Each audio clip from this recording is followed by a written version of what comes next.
Imagine this. A factory produces thousands of parts every day.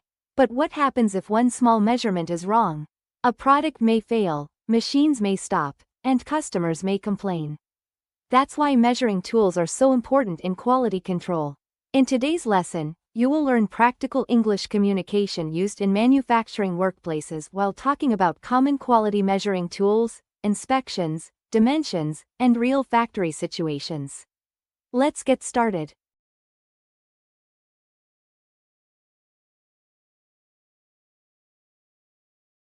Good morning, Mai.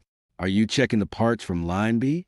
Yes, Nam. I am inspecting the metal shafts before packing. Did you already use the vernier caliper for the diameter? Yes, but I want to double check because the reading looked a little different.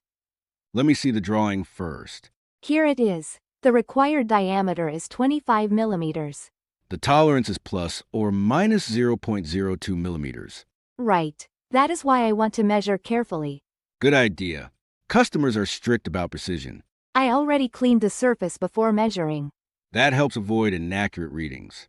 Can you hold the part while I use the vernier caliper again? Sure. Hold it straight. Okay. The reading is 24.99 millimeters. That is still inside the tolerance. Yes, but another part measured 25.03. Did you measure near the edge or the center? Near the edge. Try measuring at the center. Okay, now it shows 25.01. That is acceptable. Sometimes I feel nervous when checking small dimensions. It becomes easier with experience. Which tool do you usually use for higher accuracy? For very small measurements, I use a micrometer. I know the basic operation, but I still need more practice. The micrometer is more accurate than the vernier caliper. Can you show me the correct way again? First, clean the measuring faces. Okay. Then place the part between the spindle and the anvil. Like this? Yes. Now turn the ratchet slowly. I hear the clicking sound. That means the pressure is correct. The reading says 24.998 millimeters. Very good. The micrometer is sensitive. Yes. Never tighten it too hard. Understood. Did the supervisor ask for a full inspection today? Yes. We need to inspect every 10th piece. Then we should record all results clearly. I prepared the inspection sheet already. Great. Write the part number first. Done. Now write the measured diameter. Should I include the machine number too? Yes, because it helps trace production issues. Machine 4 produced these parts. Was there any machine adjustment this morning? The operator changed the cutting tool at 8 a.m. That could affect the dimensions. That is why QC requested additional checking. Makes sense. Besides the diameter, we also need to check the depth. Then use the depth gauge. I have one here. Make sure the base is flat on the surface. Okay, now I lower the measuring rod. What is the reading? It is 12.48 millimeters. The specification says 12.5 plus or minus 0.05. So this part is okay. Yes. I noticed some scratches near the hole. Let me check. Do you think the scratches are serious? They are small, but we should report them. Maybe the fixture is dirty. Or the cutting chips were not removed completely. I will inform the machine operator later.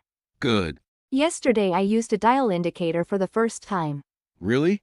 How was it? A little confusing at first. Many people feel that way. I was checking runout on rotating parts. The dial indicator is useful for that. The needle moved a lot during rotation. Then the part was probably not centered. The technician said the chuck alignment was incorrect. Did they fix it? Yes, after adjustment the reading became stable. Good result. I want to improve my measuring skills because inspection work is important. Definitely. Accurate measurement reduces customer complaints. And it also reduces waste. Exactly. What tool do you use to check angles? Usually a protractor or an angle gauge. We rarely use a protractor in my section. It depends on the product type. Today I also need to check the length of these brackets. Use the steel ruler for rough checking first. Then confirm with the vernier caliper? Correct. The drawing says 180 millimeters. Measure 3 samples from the batch.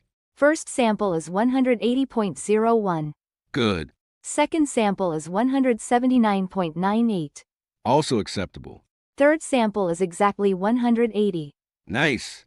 The process looks stable. Sometimes operators complain that inspection takes too long. Yes, but quality problems cost more time later. That is true. Have you ever used a height gauge? Only during training. It is useful for measuring vertical dimensions. Is it difficult to operate? Not really. You just need a flat surface plate. I see. The measuring tip must contact the part gently. Otherwise, the reading may change. Correct. Our factory recently bought digital measuring equipment. Yes, digital tools save time. But the battery sometimes becomes weak. That can cause unstable readings. Last week, one digital micrometer suddenly turned off. Did you replace the battery? Yes, after that it worked normally. Good. Do we need to calibrate these tools regularly? Absolutely. Every measuring tool needs calibration.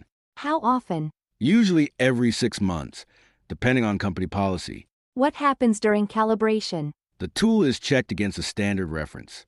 To confirm accuracy? Exactly. What if a tool fails calibration? Then it cannot be used for production inspection. The quality department will repair or replace it. Yes, I noticed some tools have calibration stickers. the sticker shows a due date. So we should always check the sticker before using the tool. Correct.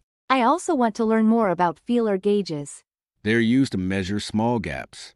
Like the clearance between machine parts? Exactly. Are feeler gauges difficult to use? No, you select the correct thickness blade. Then insert it into the gap? Yes, the blade should move with slight resistance. That sounds simple. It is simple, but you still need practice. I think measuring work requires patience. Definitely. Rushing causes mistakes. Sometimes production pressure is high. True, especially before shipment deadlines. But we still need to follow inspection standards. Quality always comes first. I agree. By the way, did you finish the report for yesterday's rejected parts? Almost. I still need to attach the measurement data. Include photos if possible. Good idea. Customers like clear evidence. One rejected part exceeded the tolerance by 0.08 millimeters. That is too much deviation. The hole diameter was oversized. Was the drill worn out? Yes, according to maintenance records. Then preventive maintenance should be improved. I will mention that in the report. Excellent. Thanks for explaining these measuring tools today. No problem. We all continue learning. I feel more confident now. Great. Accurate inspection helps the whole factory. And it improves customer satisfaction. Exactly. Okay, I will continue checking the remaining parts. I will help you record the measurements. Thanks, Nam.